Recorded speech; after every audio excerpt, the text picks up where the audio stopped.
ganito ang proseso para yung palay ay maging bigas.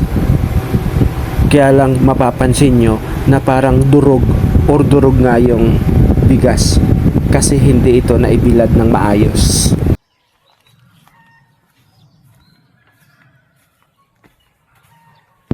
Okay sana ito kung 5 oras pataas na ibilad yung palay sa tindi ng init.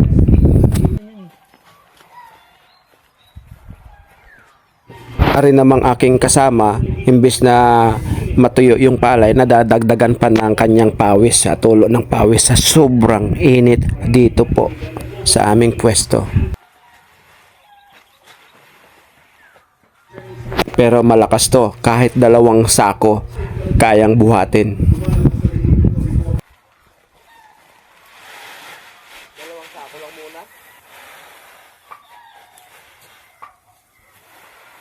Pagkatapos ng 2 oras, amin na itong dinala sa Agdangan, Quezon para ipagiling.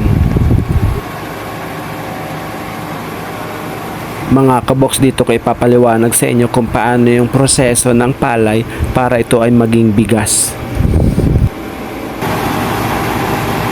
Ito po yung kanyang machine na kung saan ay merong hagdanan pataas para doon ilagay ang palay.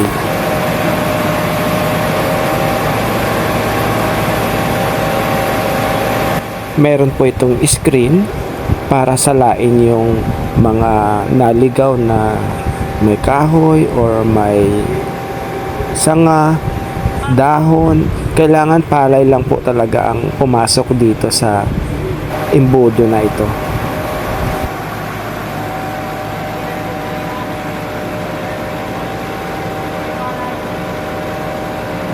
Tara, baba tayo mga kaboks at makinig tayo sa paliwanag ni Kuya Jun kay Kuya Boks. Yan ay rubber. Yan ang nagtatalo. Nagtatalok din ng palay. Yan yung nahalaga dito. Oo. Pagdating dito, may talok na. Ari ay ang mga nakikita ninyo palay dito, yan ay talok na at mayroong blower yan sa loob na nagbubuga papunta dun sa labas. Ito yung tinatawag na bualaw or na kung saan ay yan yung ginagamit sa mga blocking yelo para matagal matunaw. Ginagamit din ito pang gatong sa stove imbis na kahoy or uling. Ang dami na oh. Ari naman ay ipa na ipinapakain sa baka or sa baboy. Ari naman ay binlid na kung saan ay ipinapakain sa mga manok, sa bibi, sa pato. Bigay ko lang sa'yo ng kung kay manang bigay. At syempre, ito na yung bigas.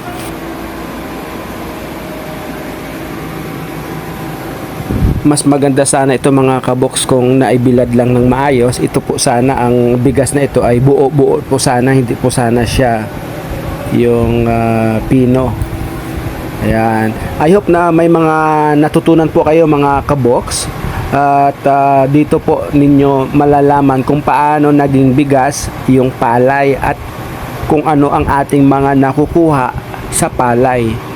So hanggang dito na lang mga kaboks.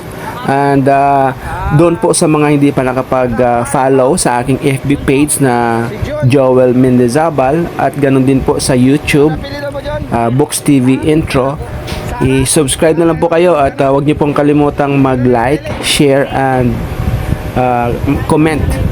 So God bless us all mga kaboks. Sa susunod muli.